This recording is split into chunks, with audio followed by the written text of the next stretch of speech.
امام محمد باقر علیہ السلام آپ جانتے ہیں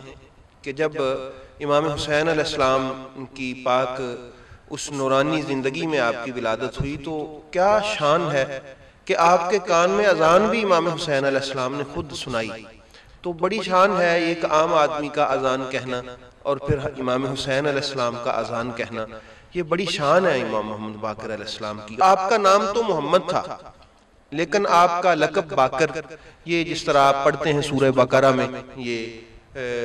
گائے کو بقرہ کیوں کہتے ہیں؟ اس کو کہتے ہیں زمین پھاڑ کے، چونکہ یہ حل اس کے ساتھ چلایا جاتا تھا تو زمین کو پھاڑنا اور اس میں سے اس کو اس قابل بنانا کہ اس میں سے بیج اگے اور وہ اناج کی ضرورت کو پورا کرے، اس لیے اس کو بقرہ کہا جاتا ہے. تو امام محمد جو ہیں ان کا لقب باقر ایسا ہے، سبحان اللہ. یہ رسول کریم علیہ الصلوۃ والسلام کی پاک زبان سے نکلے ہوئے الفاظ ہیں، وہ بھی انشاءاللہ آگے جا کے میں آپ کو عرض کرتا ہوں. تو آپ کے بارے میں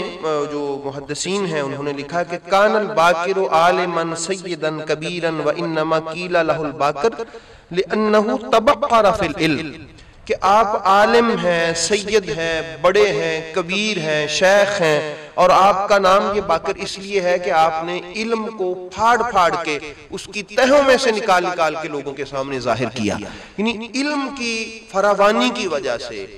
اور علم کے زیادہ لوگوں کو بتانے کی وجہ سے، اور وہ ایسی ایسی حکمتیں جو عام لوگوں پر قرآن کریم کی سامنے نہیں آتی، وہ حکمتیں لوگوں تک حضرت داتا گنج بخش علی حجویری رحمۃ اللہ تعالی علیہ نے امام محمد باقر علیہ السلام کا جب تعارف کروایا کشف المحجوب میں، تو آپ نے بھی ان کے بارے میں یہی لکھا کہ آپ علوم دقیقہ اور لطائف جو لطیف نکات ہیں قرآن کریم کے، ان کو لوگوں کے سامنے رکھتے تھے. قرآن داتا گنج بخش رحمۃ اللہ تعالی علیہ آپ کائنات والوں کو بتانا چاہتے ہیں کہ امام محمد باقر قرآن کے وہ رموز، وہ اسرار، وہ حکمتیں اور چھپے ہوئے وہ علوم اور وہ نکتے جو لوگوں کی نگاہ سے چھپے ہوئے تھے رسول اللہ صلی اللہ علیہ وآلہ وسلم کے اس بیٹے کی نگاہ سے وہ بھی چھپے ہوئے نہیں تھے. قرآن اپنے خزانے کھول کھول کے ان کے سامنے رکھ رہا تھا اور وہ وہاں سے ان خزانوں کو تقسیم فرما رہے تھے. تو احباب گرامی، یہ کوئی اچنبے کی بات بھی نہیں ہے. ان کے سامنے قرآن ایسی گفتگو نہ کرے تو کن کے سامنے کرے؟ رسول پاک علیہ الصلوۃ والسلام فرما کے چکے ہیں کہ میں قرآن اور اہل بیت کو ساتھ ساتھ چھوڑ کے جا رہا ہوں. قرآن اہل بیت کو بیان کرے گا اور اہل بیت قرآن کو بیان کریں گے. تو یہ چونکہ اہل بیت ہیں اس لیے ہمارے جتنے بھی بزرگ ہیں، حضرت مالک بن عیان جو ہیں وہ فرمایا کرتے تھے کہ مکہ و مدینہ میں تحصیل علم کے لیے اگر کوئی جگہ تھی تو وہ حضرت امام محمد باقر علیہ السلام کی بارگاہ تھی. یہ ہمارے اہل سنت و جماعت کے بزرگ ہمیں سکھاتے ہیں اور بتاتے ہیں کہ لوگوں، یہ جتنا بھی علم ہے یہ سارا تو اہل بیت اطہار کے گھرانے سے ملا ہے. مکہ و مدینہ میں، بلکہ رسول کریم صلی اللہ تعالی علیہ وآلہ وسلم جس طرح صفا میں لوگوں کو دین سکھاتے تھے، باقاعدہ طور پر کلاس کا جو اہتمام ہے امام محمد باقر علیہ السلام نے فرمایا. یہ آپ کا علمی مقام و منصب ہے. باقاعدہ طور پر کلاس کا اہتمام فرمایا اور ہزاروں لوگ میرے اس پاک امام علیہ السلام سے دین کی پیاس بجھانے کے لیے آتے. اور بڑے بڑے استاذ جو تھے اس وقت کے محدثین، جس طرح حکم بن عتیبہ جیسے لوگ، بڑا نام ہے جو لوگ جانتے ہیں ان کو، جو دینی معلومات رکھتے ہیں ان کو اس بات کا علم ہوگا کہ حکم بن عتیبہ جیسے لوگ جو خود ہزاروں لوگوں کا استاذ ہے، وہ ان کے شاگرد کہتے ہیں کہ حضرت امام عبداللہ بن عطا مکی رحمۃ اللہ تعالی علیہ وہ فرماتے ہمارے استاذ تھے حضرت حکم بن عتیبہ. تو ان کو میں نے دوزانوں، یعنی جس طرح ہم تشہد میں بیٹھتے ہیں،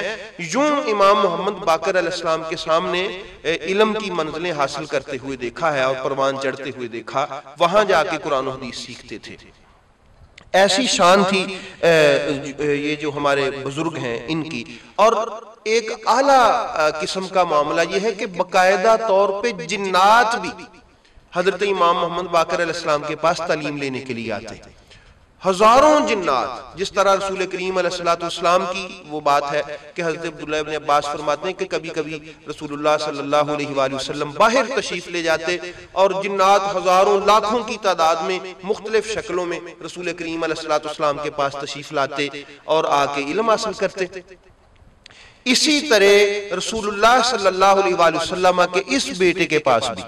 جنات تشریف لاتے، کیونکہ رسول اللہ صلی اللہ علیہ وآلہ وسلم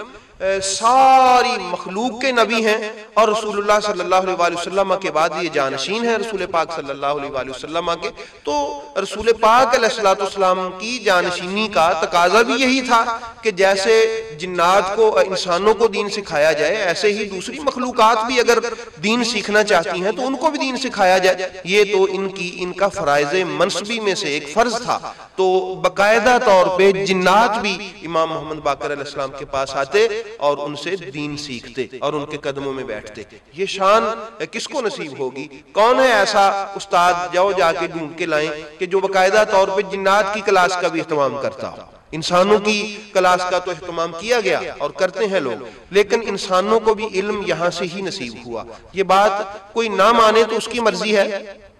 علم قرآن و حدیث کا، فقہ کا یہاں سے ہی نصیب ہوتا ہے۔ امام اعظم امام ابو حنیفہ رضی اللہ تعالی عنہ، نعمان بن ثابت ہمارے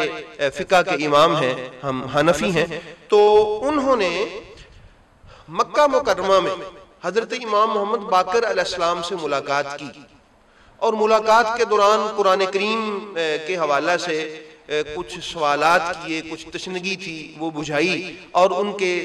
پاس کچھ ایسی معروضات تھی جو وہ پیش کرنا چاہتے تھے۔ تو جب امام کی بارگاہ میں امام ابو حنیفہ رضی اللہ تعالی عنہ نے اپنی معروضات پیش کی، تو سننے کے بعد بے ساختہ ان کی زبان سے جو الفاظ نکلے، سبحان اللہ، کیا الفاظ ہیں! وہ فرماتے ہیں کہ ما رأیت جوابا افہم منہ، کہ میں نے قرآن کریم کی فہم کے اعتبار سے ایسا جواب دینے والا آج تک اپنی زندگی میں نہیں دیکھا۔ سبحان اللہ! اندازہ کریں کہ 4000 لوگوں سے امام ابو حنیفہ کہتے ہیں کہ میں نے علم حاصل کیا ہے،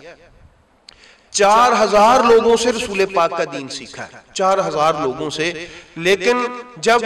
امام کے سامنے آئے، ان سے قرآن کریم اور رسول پاک کی حدیث کی بات ہوئی، تو بے ساختہ پکار اٹھے، یہ فہم، یہ سمجھ، یہ شعور، یہ ادائیں اور یہ علم کا سمندر میں نے کہیں واللہ باخدا نہیں دیکھا جو امام محمد باقر علیہ السلام کے پاک دہن سے بہتا ہوا میں نے دیکھا ہے۔ یہ ہمیں ہمارے امام اعظم ابو حنیفہ رضی اللہ تعالیٰ عنہ سکھا رہے ہیں، اور آپ فرماتے ہیں سبحان اللہ، یہ ابن ماجہ کے راوی ہیں ابو حمزہ صومالی، وہ فرماتے ہیں کہ مکہ میں ملاقات کے بعد آپ نے فرمایا ما احسن ہدیہ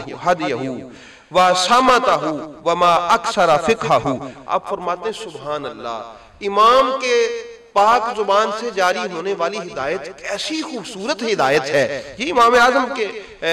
جو الفاظ ہیں، اور ایسی تفقہ اور دین کی ایسی پکڑ اور فقہ پر ایسا عبور، سبحان اللہ۔ امام اعظم ابو حنیفہ بے ساختہ پکار اٹھے، ایسی ہدایت کا نور میں نے کہیں نہیں دیکھا، ایسی فقہ کے ٹھاٹھے مارتے ہوئے سمندر میں نے کہیں نہیں دیکھے جو میں نے امام کی پاک زبان سے سنے ہیں۔ تو یہ ہمیں ہمارے بزرگوں نے بتایا ہے، وہ پکار اٹھے ہیں کہ لوگوں جو ان کے پاس علم ہے وہ واللہ باخدا کسی کے پاس علم نہیں ہے۔ اسی لیے وہ کہا کرتے تھے کہ اگر میں ان سادات کے قدموں میں نہ آتا تو میں ہلاک ہو جاتا۔ 40,000 لوگوں سے میں نے پڑھا ہے، مگر سن لو جو فہم، جو ادراک، جو شعور اور جو حکمتیں اور جو دقیق قسم کے علوم اور جو نکتے ہیں قرآن کریم کے، اور جو فقہ کے جو اصول اور فقہ کی جو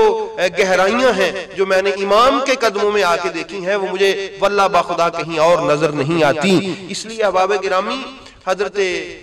سیدنا امام محمد باقر علیہ السلام کے علم کا کیا کہنا، میں آپ کو یہ ریفرنسز دے رہا ہوں، یہ ہمارے اور امام اعظم ابو حنیفہ اہل بیت کی محبت میں آپ کو قتل کیا گیا، کوڑے مارے گئے، کیونکہ وہ بنو امیہ کے خلاف حضرت زید بن امام زین العابدین کی ابتدا میں آپ نے اس وقت اعلان کیا تھا کہ ان کے ساتھ کھڑے ہو جائیں، اسی پاداش میں آپ کو جیل میں بھیجا گیا، اور پھر وہاں پر چونکہ آپ کے زیر اثر تھے بہت سارے لوگ، آپ کو اسی عقیدہ رکھنے کی وجہ سے جیل میں زہر دے کے شہید کر دیا گیا۔ اس بوڑھی عمر میں کوڑے بھی کھائے، زہر بھی کھایا اور شہادت لی، لیکن اہل بیت اطہار کے دامن سے الگ ہونا پسند نہ کیا۔ اسی لیے ہم امام اعظم ابو حنیفہ کی اپنے امام ہونے پر اس بات پہ بھی فخر کرتے ہیں کہ ہمارے امام ابو حنیفہ آپ کی شہادت ہی حب اہل بیت پہ ہے، اور انہوں نے یہ باتیں ہمیں بتائی ہیں جو میں نے آپ کے سامنے عرض کی ہیں۔ تو اس لیے احباب گرامی،